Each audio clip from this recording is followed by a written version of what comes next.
कत्रो भन्यो क्या सिकेको क्या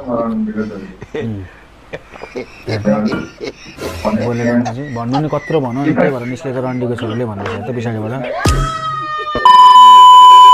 ओइ मुजी कति मुख छाडेको कति अलिकति कन्ट्रोल गर्न हो कति शब्दै पछाडि मुजी मुख गाली पनि कस्तो गाली हो त्यो रन्डीको छोरी र मुजी यताउति मात्रै छ त मुजी सुजी पनि छैन।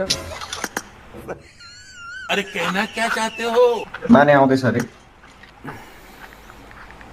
माछ चिक्ने रन्डीको छोरी रन्डीको बानले गरेर माछ चिक्नेलाई त्यस्तै मात्र छ यार यसको त मुख छडाइ पनि। अनि त्यस्तै मात्रै खालको त त्यही हान्नै पर्छ भने चाहिँ त गाली जोतमा चाहिँ किन दिनु गाली चाहिँ जोतमा चाहिँ किन दिनु त्यत्तिकै केही भएपछि पो दिने हो त गाली भनेको त।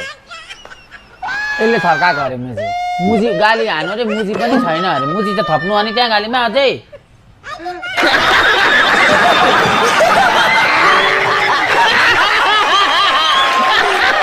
मुजी सुजी त ठिकै हुन्छ कि साथी त्यो अरू मुजी चाहिँ छैन कति हुन्छ नि त मुजी नै छैन त अरे साथी कस्तो होला यार।